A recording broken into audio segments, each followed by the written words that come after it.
મહારાજની અમૃતવાણીમાં સાંભળીએ સત્સંગના નિયમો, એકાદશી, કથા વાર્તા તથા રવિ સભાનું મહત્વ. કીર્તનમાં પણ આવ્યું કે કોળે કોળે એકાદશી કીજીએ. હવે કોળે કોળે એટલે શું? ઉત્સાહ અને ઉમંગથી ને મહિમાથી. કોળે કોળે એટલે આવી પડ્યું ને કરવું પડે ને થશે ને એવું બધું થાય, એ કોળે કોળે ના કહેવાય. જેમ કોઈ સારી વસ્તુ મળે ને ઉત્સાહથી આમ આપણે ગ્રહણ કરીએ અને એનો લાભ લઈએ છીએ, એમ આ એક વસ્તુ પણ એકાદશી આપણે માટે સ્વામી કે 15 દિવસમાં મહારાજ કહે છે એક વખત આવે તો ખબરદાર થઈને કરવી. એટલે ઉત્સાહપૂર્વક. વાહ! એટલે શું કેવો ઉત્સાહ ના હોય, મહિમા ના હોય તો પછી કંઈ લાભ ના થાય. દરેક વસ્તુનો મહિમા હોય તો એનો આપણને લાભ થાય. એમ એકાદશીનો પણ મહિમા સમજો કે આવી એકાદશી આવીને શ્રીજી મહારાજની આજ્ઞા છે માટે આપણે 15 દિવસમાં એક દિવસ વ્રત કરીએ તો એથી શરીર પણ સારું રહે. જોગીમાં તો બહુ ફાયદા દેખાડતા, શરીર સારું રહે, ઊંઘ આવી જાય, બધું આમને તેમને તે.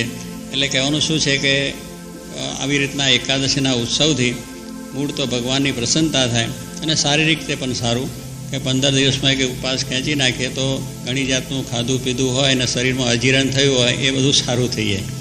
એટલે આરોગ્યની દ્રષ્ટિએ પણ આ વ્રત ઉત્તમ ગણવામાં આવે છે કે આરોગ્ય પણ સારું થાય, મનને પણ શાંતિ મળે અને ભગવાનની પ્રસન્નતા થઈ જાય. એટલા માટે આમાં વ્રત છે અને એ આપણે 15 દિવસે આવે સુદ અને વધમાં એમાં કરવાનું છે. એમાં આ એક મોટી એકાદશી છે અને આનો ઉત્સવ પણ આપણે દેશની અંદર બધે થાય છે. તો આ એકાદશી કોળે કોળે એટલે ઉત્સાહપૂર્વક મહિમાએ સહિત કરવાની છે અને એનું ફળ આપણને મળે છે. ત્યારે કહેવાનું શું કે આ વ્રતો ચાતુર્માસની અંદર તપનો બધા આરંભ થાય છે કે આ બધા તપ કરવાની વાત છે. બધા પૂર્વે ઋષિઓ તો 4 મહિના સુધી ઉપવાસ જ કરતા અને અનાજ પણ ખાતા નહીં. કેટલાક હવા ભરખીને રહે, કેટલાક પાંદડા ખાઈને રહે, કેટલાક પાણી ઉપર જ રહે. આવી રીતે કરતા ને કેટલા તો કંઈ પણ નહીં લીધા સિવાય 4 મહિના સુધીના ઉપવાસ ખેંચે. આવું પણ આગળ આપણા શાસ્ત્રોમાં લખ્યું છે. મહારાજના વખતમાં પણ સંતો એવા બધા તપ કર્યા છે અને અત્યારે પણ સંતો કરે છે. કહેવાનું શું છે કે આ રીતે બધું જે કરવાનું મુખ્ય કારણ આવે આપણે ભગવાનની પ્રસન્નતા માટે. આપણે કડીકાળમાં બહુ વધારે ન કરી શકીએ પણ થોડું ઘણું કરીએ તો ભગવાન વધારે માને. અત્યારે આપણું શરીર એવા નથી કે આપણે 4 મહિના સુધી ઉપવાસ કરી લઈએ અને એટલું બધું લાંબુ આપણે થાય. એક દિવસ જ ના થાય તો પેલી એક 4 માની ક્યાં વાત છે. પણ છતાંય પ્રયત્નપૂર્વક જેટલું કંઈ આપણાથી થાય એ રીતે જો કરીએ તો મહારાજ આપણા પર રાજી થાય છે. તો આવું એક નિયમ, એટલે નિયમથી આપણને વૃદ્ધિ થાય છે. નિયમ વગરની વસ્તુ જે કંઈ કરીએ એનાથી વૃદ્ધિ ન થાય. આપણે જે કથા વાર્તા છે, દર્શન છે, સેવા છે, માળા છે, ધૂન છે, પ્રાર્થના છે, વાંચન છે, આ બધું નિયમિત થાય તો એમાં હંમેશા વૃદ્ધિ થઈ જાય. પણ નિયમ વગરની ભક્તિ છે એ આ વૃદ્ધિ ન પામે. કારણ કે આજે 5 માળા ફેરવીને પછી 10 દાડા સુધી કશું કર્યું નહીં તો એ વૃદ્ધિ ના પામે. એટલે વખત એક દિવસે મંદિરે જ્યાં અને પછી મહિનો 6 મહિના ના ગયા તો એ કંઈ આપણી વૃદ્ધિ ભક્તિ પામે નહીં. વાંચન છે એક દિવસ કર્યું અને પછી મહિને 6 મહિને વાંચન કરીએ ગ્રંથોનું, એનું પણ એ ના. પણ નિયમિત રીતે તમે થોડું 1 માળા તો 1 માળા, 5 માળા તો 5 માળા. દર્શનનું નિયમ એટલે જવાનું ગમે તે ટાઈમ કરીને પણ જવાનું. રવિવારની સભાની વાત આપણે કરી છે સ્વામી યોગીજી મહારાજે. આ પણ એક આપણે નિયમ જ છે, એ કાયમ માટેનો નિયમ છે. તો આપણે મંદિર થયું છે તો મંદિર અહીંયા આગળ દર રવિવારે ગમે તેવું કામકાજ હોય એને આગું પાછું કરીને પણ આપણે મંદિરમાં પહોંચી જવું દરેકે. બગાસિયા સાહેબ બધા ધ્યાન રાખો પાછું. એટલે કારણ કે બધું આ બહુ ઝાઝા કામ હોય ને એટલે પાછું એમાં આપણે ટાઈમ ના રહે. પણ આ ટાઈમ ફર્સ્ટ ટાઈમ અગત્યનો છે, મુખ્ય છે. એવું આપણે હું જો આજ્ઞા કોની છે? યોગીજી બાપાની અને મહારાજની પ્રસન્ન કરવા. એટલે આપણે આ ટાઈમ તો ચૂકવો ને. તે ટાઈમ પાછો ક્યારે કે આરતી થાય ત્યારે જવાનું નહીં. ફર્સ્ટ આપણે 6 વાગ્યાનો કે 4 વાગ્યાનો ટાઈમ હોય એ વખત આવીને પહેલાં બેસી જવું. પહેલાં આવીને અમે બેસી જવું. બધા નાના મોટા બધા જે કામ કરતા કાર્ય કરતા હોય બધાએ સભામાં આવીને પહેલું બેસી જવું. અહીં આવીને પાછા કાર્ય કરતા હોય જઈને પેલી ઓફિસમાં બે એ પણ કામ ના આવે. ત્યાં રવિવારની હાજરી નથી પૂરવાની. આ હાજરી જેવી વાત નથી. કથા વાર્તા કરવી, ધૂન ભજનમાં બધું હાજરી. એટલે બધાએ સભાની અંદર આવીને બેસી જવું. દરેક કામ કરતા બધાએ સભા થયા પછી હવનું કામ જે કરવું હોય. અને કદાચ કોઈ કામ હોય તો એટલે વહેલા આવવું. સવારે 11 વાગે આવી જવું, 12 વાગે જવું, 2 વાગે જવું. પણ વહેલું કામ પતાયેલું. ઓફિસનું કામ હોય કે બીજું કંઈ મિટિંગનું કામ હોય કે જેને જે કંઈ કાર્ય હોય તો સ્વામી કે ભગવાન ભજવાનો દિવસ છે રવિવારનો દિવસ. એટલે શું કંઈ કામ બીજું નહીં કરવાનું. વ્યવહારનું, સંસારનું, નોકરી ધંધાનું બધું જ. આ દિવસે તો સીધા મંદિરમાં જ આવીને બેસવાનું. અને એ રીતે જો આખો દિવસ પોતે કામ કરે તો મંદિરનું જે કંઈ સાફ સફાઈનું હોય, મેન્ટેનન્સનું હોય, રસોડાનું હોય, બીજું કે ઓફિસનું હોય, જે મિટિંગનું હોય બધું કામ પહેલાં થઈ જાય. આપણે આવીએ તે પહેલાં બપોરથી આવીએ તો બધું કામકાજ થઈ જાય અને સાંજે કથામાં ફ્રી બધા બેસે કે નહીં. પણ આવું આ કામ નહીં, આ પેલું ભેગું કરી નાખે, પેલું નોકરી ધંધાનું વ્યવસ્થિત થાય ને આમાં અવ્યવસ્થિત થાય. એટલે અવ્યવસ્થિત થાય એ આપણી ભક્તિ ન થઈ, મહિમા ના કહેવાય. મહિમા એટલે શું? સ્વામીની આજ્ઞા છે એટલે બધાએ આવીને બેસી જવાનું અને 1.5 કલાક સભાની અંદર સ્થિરતાથી શાંતિથી બાળકો રીતે અને યુવાનો યુવકો રીતે એમનો પ્રોગ્રામ જુદો હોય તો જુદા કરે અને સભામાં બેસે સભામાં. પણ બધાએ એવું વ્યવસ્થિત રીતે હોય તો આપણે રવિવારની સભામાં હાજરી આપી કહેવાય. એ તો પછી આપી એટલું આપી જે કર્યા બહુ જે કર્યા એવું ના પડે. મહિમા એ સહિત કહેવાય છે. મહિમા એટલે એને બરાબર વ્યવસ્થિત થવું. એટલે જ્યારે સભા શરૂ થાય ત્યારે પહેલાં બેસી જવાનું અને સભા પૂરી થાય ત્યારે જ ઉઠવાનું. તે સિવાય ઉઠવું પણ નહીં, માળા લઈને બેસી જવું. જે કથા વાર્તા ચાલતી એકાગ્રથી સાંભળવું તો કથા કંઈ જીવમાં ઉતરે. બધી પ્રવૃત્તિ લઈને પાછા ઊભા થઈને વળી આવી અને બેસીએ એમાં એકાગ્રતા ક્યાં રહી? મંદિરનું કામ છે, મંદિરની સેવા છે, મંદિરની પ્રવૃત્તિ છે, ના નથી. પણ આ કથાની અંદર તો એ બધું મૂકીને બેસી જવાનું તો આપણે એકાગ્રતાથી ભગવાનના વચન સંભળાય અને જે કંઈ આપણી અંદર જે કંઈ આપણા અંદરના એકબીજાના અવગુણ અભાવ છે એ જાય. પણ કથા સાંભળીને તો અવગુણ અભાવ રહ્યા જ કરે. પછી આવો છે ને બેવો છે ને પેલા બે બહેન આમ વાત કરે, બે બહેન આમ વાત કરે. એટલે એનાથી આપણી ભક્તિ વૃદ્ધિ ના પામે અને એકતા પણ ના આવે. એટલે ભગવાનની જે કથા વાર્તા છે એકાગ્ર ચિત્તે કરીને સ્વાંગે સાંભળવું. ગુણાય શું કહું? પ્રથમ તો સર્વ સંકલ્પને પડ્યા મૂકીને, કોઈ અંડરસ્ટેન્ડ સંભળાય છે બરોબર? પ્રથમ તો આ શબ્દો સાંભળી લો, સ્વામી વાતમાં છે. આપણે બધાએ સમજવાનું છે. આ જ્ઞાની ધ્યાની ભજની સેવા બધાએ વાણો છે ને આ બધાને આપણે, કારણ કે આપણે જ આ બધું જરા અવ્યવસ્થિત થઈ જાય. એટલે બધાએ પ્રથમ તો સર્વ સંકલ્પને, જે ઘરના બહારના વેપારના ધંધાના મળવાના કરવા બધા સંકલ્પો પડ્યા મૂકીને એકાગ્ર ચિત્તે કરીને આ ભગવાનની કથા સાંભળી. શું કહું? હવે એકાગ્ર ચિત્ત કેમ રહે? અહીં ઉઠીને ઘડીક પહેલાં ટેલિફોન આવે જીવન પછી પેલા જીવન એકાગ્ર થયું, અહીં બેઠા એટલે બેઠા. જેમ પરીક્ષિત રાજા સુખદેવજીએ કહ્યું કે જો આ તારે આ પ્રમાણે તારે મૃત્યુનો ભય ટાળવો હોય તો હું કહે એમ 7 દિવસ બેસી જા. તારું મનને પણ મને અર્પણ કરી દે. મન પણ તારું નહીં, સમજ્યા? મન પણ આપણું નહીં. કોને? ભગવાનને આપી દીધું. જોગી મારે મન આપી દીધું છે. 2 કલાક કથા ચાલે ત્યાં સુધી મન આપણે નહીં જ. મનને સંકલ્પ થઈને ઊભો થાય, વ્યસન હોય ને ઊભો થાય, 3.5 મિનિટની કાયા ઊભી કરે જલ દઈને. એટલે એ બધું મૂકી દેવાનું તો આપણે કથાની અંદરની વાત છે સંભળાય કે શું વાત છે. સ્વભાવ ટાળવાની હોય, દોષ ટાળવાની હોય, અવગુણ ટાળવાની હોય, આ બધી ઘણી વાતો એની અંદર આવે છે. પછી આપણે સાંભળીએ તો આપણામાંથી અવગુણ જાય ને, તો ખબર પડે મારો આ અવગુણ છે. આપણને ખબર ક્યારે પડે? આ વાત સાંભળીએ તો ખબર પડે મારામાં અવગુણ છે. આ તો બીજાના જોયા કરીએ કે આનામાં આ છે ને પેલા મેં છે, પણ એના કરતાં મારામાં કેટલા છે. આ બધી સ્વભાવ ટાળવા, વાસના ટાળવાની, કુટેવો ટાળવા માટે આ કથા વાર્તા છે. ભ્રમરૂપ થવા માટે વાત છે. તો એ વાતોની અંદર જો આપણે રસ ના હોય તો પછી આપણે ભ્રમરૂપ કઈ રીતે થવાય? સ્વભાવ દોષ વાસના કઈ રીતે ટળે? નહીં ટળે. એટલે કહું છું કે આ વખત કથાની અંદર આપણે બધાએ બેસી જવું. એટલે સ્વાય કે પ્રથમ સર્વ સંકલ્પ જે કંઈ બધા હોય મૂકી દેવાના અને એકાગ્ર ચિત્તે કરીને બધા બરાબર કરો. આજે આ નિયમની એકાદશી બધા નિયમ આપવામાં આવે છે, બરાબર છે? હા, કે આમાં કંઈ વ્રત કરવાનું નથી, આમાં કંઈ ઉપવાસ કરવાનો નથી, આમાં ઊંધે માથે તપ કરવાનું નથી, અગ્નિ તાપવા નથી, ભૂખે રહેવાનું નથી, બરાબર છે? રવિવારનો દિવસ એટલે ફ્રી જ કરી નાખો. આપણા કામકાજનો બધો કોઈ બીજું કામકાજ નહીં. સન્ડે ફોર યોગીજી મહારાજ, સન્ડે ફોર, હા એ તો એ સ્વામી યોગીજી મહારાજની જ વાત છે. યોગી મહારાજની આજ્ઞા છે એની વાત. સન્ડે ફોર યોગીજી મહારાજને જ કરો, બીજું કાંઈ નહીં. સ્વામી યોગી મહારાજની આજ્ઞા છે એટલે સન્ડે ફોર યોગીજી મહારાજ એમની આજ્ઞા છે. માટે પહોંચી જ જવાનું. જે કામકાજ અહીં આવીને કરવાનું કરી અને પછી નિરાતે કથા વાર્તા કરી અને આજે બધું પૂરું કરી પ્રાર્થના કરીને ભગવાનનું ઘરે જવાનું. તો આ એક નિયમ બધાએ ખાસ લેજો. આ બધું મોટું નિયમ તો તમને આપતા નથી. કોઈ મહિનો ધાયણા પાયણા કરજો કે મહિનો ભૂખ્યા રહેજો, એ તો કંઈ થાય એવું નથી. કે આ દેશની અંદર એવું કંઈ થાય નહીં. પણ કરે છે ઘણા શ્રદ્ધાવાળા, અહીંયા પણ કરે છે, મહિના ધાયણા પાયણા કરે છે, બીજું ત્રીજું કરે છે. ઘણા ભાઈઓનો અહીંયા વ્રત લે છે. પણ કહેવાનું શું કે આ એક મોટું છે કે આને મનને સ્થિર કરવું એ એક મોટી વાત છે. મન ચંચળ છે એટલે આગું પાછું થવાય છે. પણ આ એક જ પલાઠી વાળીને બેઠા મનને કહી દેવાનું તારે કંઈ ઊભા થવાનું નહીં, કંઈ સંકલ્પ કરવાનું નહીં, એકદમ શાંત થઈ જવાનું તો વાંધો આવે નહીં. આપણા પેલા અભેશી બાપુ હતા તે કલાકો સુધી ધ્યાનમાં બેસતા લ્યો. અને તે ઘડીએ દરબાર હતા કે કામકાજ હોય, કોઈ પટ્ટાવાળો કોઈ પોતાનો માણસ ન કરાવે તો એને કંઈક વાત કરવાની નહીં. એ તે ઘડીએ 1-2 કલાક તો બાયનું બંધ જ, અંદર બેસીને ભજન જ કરવાનું. ઘણું રાજા એટલે કામકાજ તો ઘણો હોય. અમરીશ રાજા હતા, એને બહુ મોટું રાજ હતું. અમરીશ રાજા, ભાગવતમાંની કથા આવે છે અને શ્રીજી મહારાજ કહ્યું અમરીશના જેવી ભક્તિ કરવી. વાંચ્યું છે? શેમાં છે? I don't know. એટલે આ એકાગ્રથી આપણે વાંચતા નથી, શિક્ષાપત્રી પણ એકાગ્રથી વાંચતા નથી. અમરીશનું નામ ક્યાં છે? શિક્ષાપત્રી મહારાજ લખ્યું છે કે અમરીશના જેવી ભક્તિ કરવી, એ લખ્યું છે. અમરીશના જેવી ભક્તિની વાત છે કે બિચારા એવી રીતે આત્મનિવેદી ભક્તિ કરતા કે પોતે રાજા હોવા છતાં ભગવાનને માટે થાળ કરવા, ફૂલ લાવવા, બીજું કરવું, એ કરવું. અને પોતાનું મોટું રાજ હતું તોય પણ 2 કલાકે જે એનો ટાઈમ હતો એ 2 કલાક એવી ભક્તિ કરવાની. તે વખતે રાજને, કામને, કાજને કંઈ નહીં, બૈરો છોકરો કંઈ સાંભળે નહીં તેગડી. એ બધા એમની માટે જે કરતા એ કરે, એમ એકાગ્ર કરીને બેસી જતા હતા. તો એટલા માટે એવી ભક્તિ મહારાજે કહી છે કે અમરીશના જેવી ભક્તિ આપણે કરવી. તો અમરીશ રાજા જેમ પોતાનું રાજ હતું તો આપણે એટલું મોટું રાજ છે નથી, એટલે આપણું નથી, તો એ બીજી વાત ક્યાં કરી? અને આપણું ઘરે નથી તો એટલું નથી કામ કે આપણે ગુણાત્યાન સ્વામી શું કહ્યું પાછું?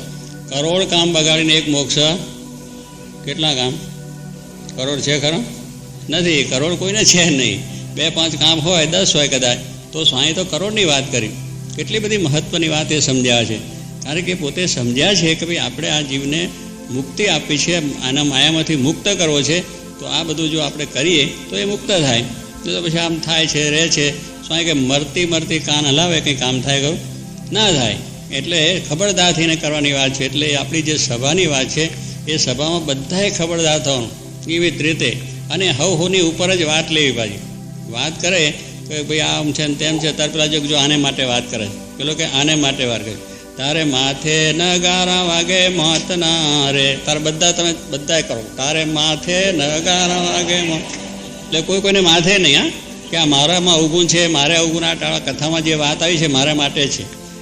કથામાં જે વાત થાય છે એ મારે માટે છે. વચનાવત વાંચો, સ્વામીની વાતો સાંભળો, કે જે કોઈ સદગુરુનું પ્રવચન વાંચો, એ આપણે માટે જ છે. આપણા જે વાતોના બીજાને માટે છે, પેલાને માટે. પેલો આવું કરે છે, પેલો એવું કરે, એટલે એને સમજવાનું. આ તો આપણે તો કોરાના કાઠ જેવા, આપણે હાવ કોરે કાઠ જેવા રહીએ. બીજાની વાત ઉપર ઉતારીએ, પણ જેટલું છે એટલું આપણા પર ઉતારવાનું સભાની અંદર. તો આપણા અવગુણ, આપણા સ્વભાવ ટળે, કે આપણી પાછી વૃત્તિ વળે. પણ હવે એ હોય નહીં, અને પછી બધા વ્યવહારના, સંસારના વિચારો, સંકલ્પો હોય, એટલે પછી એની અંદર બધું ચાલ્યું જાય. એ બધું પેલું બીજું પૂર ચાલતું હોય એટલે પૂરમાં બધી વાત ચાલતી જાય. એટલે એ શાંત ચિત્તે કરીને જો સંભળાય અને પાછી વૃત્તિ વાળીને એક શબ્દ આપણા ઉપર ઉતારવાનો. એવી રીતે આ બધા રાજા મહારાજા હતા તો પણ પોતાનું કામકાજ આટલું થોભાવી દેતા કે જરાય પણ કરવું. આપણા શિવલાલ શેઠ બોટાદના, જે ગુણાત્યાન સ્વામીના પરમ શિષ્ય કહેવાય, અને બહુ જ મહારાજને વિશેની ભક્તિ, ગુણાત્યાન સ્વામીને પણ મૂળ અક્ષર સમજતા, ગુણાત્યાન સ્વામીનો અપાર મહિમા, અને એમના થકી એમને એવું થયેલું. એટલે એટલું બધું પોતે હંમેશા મહારાજનું હવારના પોરમાં ઉઠી નહીં ધોઈ પરવારી અને પછી ધ્યાનમાં બેસી જતા. કે 2-3 કલાક સુધી બેસવાનું. એ ધ્યાન કરે, પૂજા કરે, પાઠ કરે, વાંચન કરે, પણ ત્યાં સુધી બીજું વ્યવહાર કરવાનું કંઈ નહીં. એક દિવસ પોતે ધ્યાનમાં બેઠા છે અને આ પૂજા પાઠ કરીને બેઠા હતા અને પોતે ધ્યાનની અંદર આ માળાને બધું કરતા.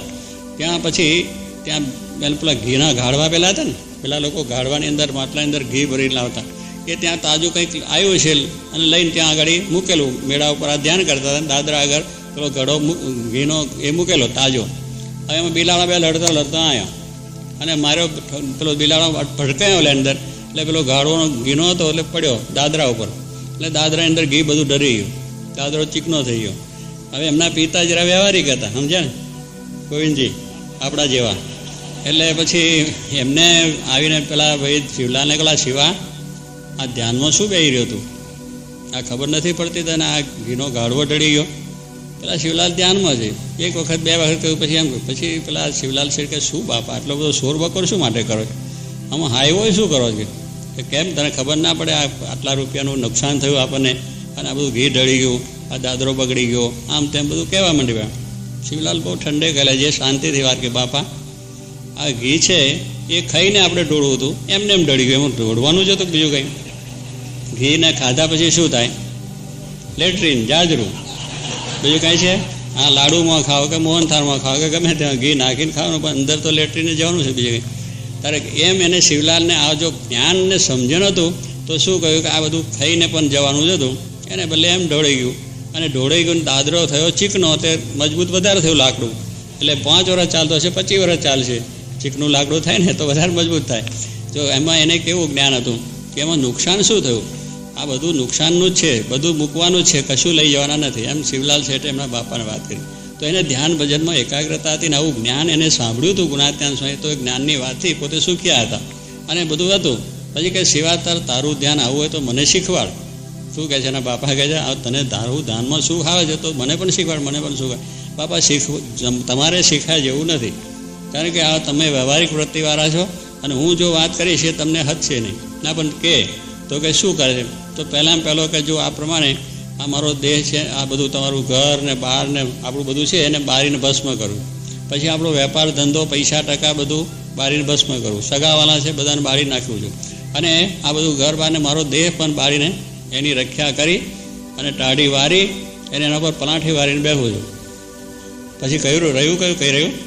દેહ છે, કુટુંબ છે, પરિવાર છે, પૈસા, બેલેન્સ બધું મૂકી દીધું, બધું બાળીને નાખ્યું. ક્યાંથી બાળી નાખ્યું? દેહારી મૂકી અહીંથી બાર્યું. જ્ઞાને કરીને શું કહ્યું?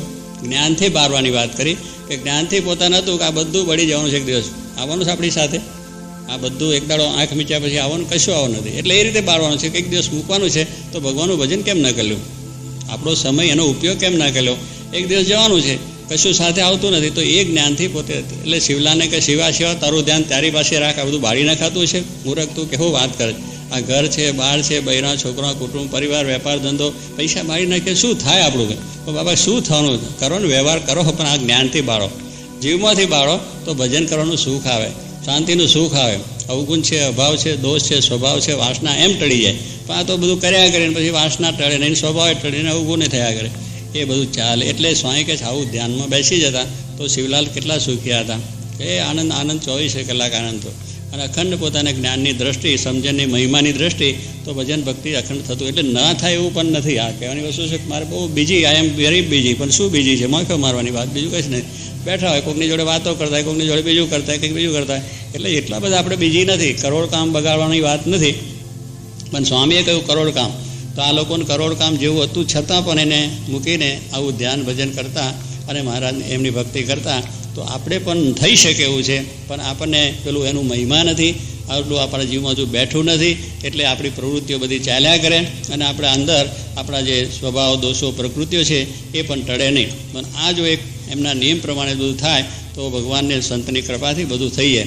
આપણે આ ટાળવા માટે જ આવ્યા છે અને આને માટે જ આપણો સત્સંગ છે, આ માટે જ કથા વાર્તા છે એવું સમજીને એ શબ્દો એક એક જીવમાં ધારવા, એનો આલોચ કરો, એનો વારંવાર વિચાર કરો કે આ શબ્દ સ્વામીએ કહ્યો છે શું છે. ફરી એનો વિચાર કરો, બીજી વખત વિચાર કરો, ત્રીજી વખત પણ એનો વિચાર કર્યા કરો કે આ કંઈ અમને વાત ઉડાવીને અરે આ કહેવા પૂરતી કંઈ નથી, પણ જીવમાં ઉતારવાની વાત છે. એવી બધી સ્વામીની બધી વાતો છે. તો પછી આપણે આનો વિચાર કરીને જો કથા વાર્તા સાંભળીએ અને શબ્દો જીવમાં ઉતરે તો થાય. વાત તો કહેવામાં કંઈ વાંધો નથી. ધર્મની વાતો ઉપર પ્રવચન થાય છે અને બધા ઉપર થાય. તો ધર્મ છે એ પ્રવચન કે કહેવાની વાત નથી, આચરવાની વાત છે. ભગવાને જે વાત આપણે ધર્મ આપણો ઉતારવો એ આપણા જીવમાં જ, એ બધો જીવમાં ઉતરે તો ધર્મની વાત કરી કામમાં આવે. પણ ધર્મ ઉપર લેક્ચર આપી દે, આ ભાઈ બીડીનો નિષેધ કરનાર છે, સિગરેટ ઉપર નિષેધ કરે, સિગરેટથી આમ થાય ને ફલાણું થાય ને ઢેકનું થાય. પ્રવચન તો કલાક સુધી આ બહુ નિષેધની જ વાત કરે કે એનાથી ફેફસાં બગડી જાય છે ને અંદર ધુમાડો જાય તો કેન્સર થાય છે ને ફલાણું થાય ને. અને સિગરેટ ઉપર તો લખીને જ આવે છે, સીધું જ લખે કે હેલ્થ નુકસાન છે, પણ આપણે તો હેલ્થને નુકસાન કરી પૈસા આપીને. એવું બધું એની અંદર લખીને કલાક સુધી લેક્ચર આપે પણ ઉતરીને તરત પાછો પણ ફૂંક મારે. ત્યારે એનું લેક્ચર શું કામમાં આવ્યું? એ વાત હતી તેને જ. હાજી ભલા સાધુ જ્યારે બોલે ને ડોલે તો આપણે એટલી અલમસ્તી એમની લાગે. એ આખું જીવન એમનું હતું. જોકે મારે કે મારું આગવું કીર્તન છે, સાધુતા જેની અંદર દિશે, સાધુતાનો આમ ફોરમ આપણને આવે એવું એમનું કીર્તન હતું. હાજી ભલા સાધુ કરીને બોલતા હતા. તનકી ઉપાધિ જદે સોય સાધુ. પહેલું શું કરવાનું? તનને શરીરનો ઉપાધિ બધી કાઢવી પડે. આ શરીર મારું છે ને, શરીરને ખવડાવવું, પીવડાવવું, હુવડાવવું, બેહડાવવું, એમાંથી હવાર થાય હું ક્યારે આવે. એટલે એ પહેલી વાત હતી. એવું પોતે અલમસ્ત શરીરનો સંપૂર્ણપણે ઘસી નાખ્યું એમને ભગવાનને સંત માટે, સેવા માટે. અને એવી અલમસ્તની અંદર પોતે કોઈ જાતનો ભગવાન સિવાય કોઈ સ્વાદ નહીં, ભગવાન સિવાય બીજું સુખ પણ નહીં, એવી અલમસ્ત હતી. અને એ વાત આપણને એમને કરી, એના આપણે દર્શન કર્યા છે. એમનો આદેશ લઈને આપણે આ કાર્ય કરીએ છીએ. તો આપણે પણ એવું ખબરદાર થવું અને એમનો આદેશ આપણે પણ ઝીલીએ. એટલે આપણી સભાની અંદર હંમેશા માટે, કાયમને માટે, આ 1-2 સભાની વાત નથી કરતો. અમે ગુરુ ગયા ગોકર્ણ ને પાછળ થયું મોગળ. હવે અમે જઈશું અહીંથી ન્યુયોર્ક ને પછી આમ ઇન્ડિયા ને તમારે જેમ થતું એમ પાછું ચાલે એવું નહીં. આપણી લાઈફ સુધીની વાત છે. કેટલી લાઈફ સુધી, જ્યાં સુધી લાઈફ આપણી રહે ત્યાં સુધીનો આદેશ જોગી મહારાજનો છે. જોગી મહારાજ 80 વર્ષ સુધી કથા વાર્તા, કીર્તન, ભજન કરતા, પ્રવૃત્તિ પણ કરતા. મંદિરોની પ્રવૃત્તિ કરતા, બધું લોકોને વ્યવહારની વાતો પણ એની સાંભળીને વાતો કરતા, પણ છતાં કથા વાર્તાનું કોઈ આળસ રાખ્યું નથી. આપણે બતાવ્યું શાસ્ત્રી મહારાજ 86 વર્ષ સુધી કર્યું. શ્રીજી મહારાજ પણ અખંડ કથા વાર્તા કરાતા, ભગવાન તો સાક્ષાત એને શું જરૂર હતી? પણ એક બાજુ પુસ્તક વંચાતું જાય, કથાઓ ચાલતી હોય અને એકાગ્રચિત્તે કરીને બધું સંભળાતું હોય. એના આપણે શિષ્યો છે, એનો આપણે આશરો છે, તો આપણે પણ એના ધામમાં જઈને બેસવું છે. તો એનો આદેશ આપણા જીવનમાં દ્રઢ કરી અને સર્વ સુખ્યા થવું માટે સૌ બળ રાખજો. એ સહજાન સ્વામી મહારાજ.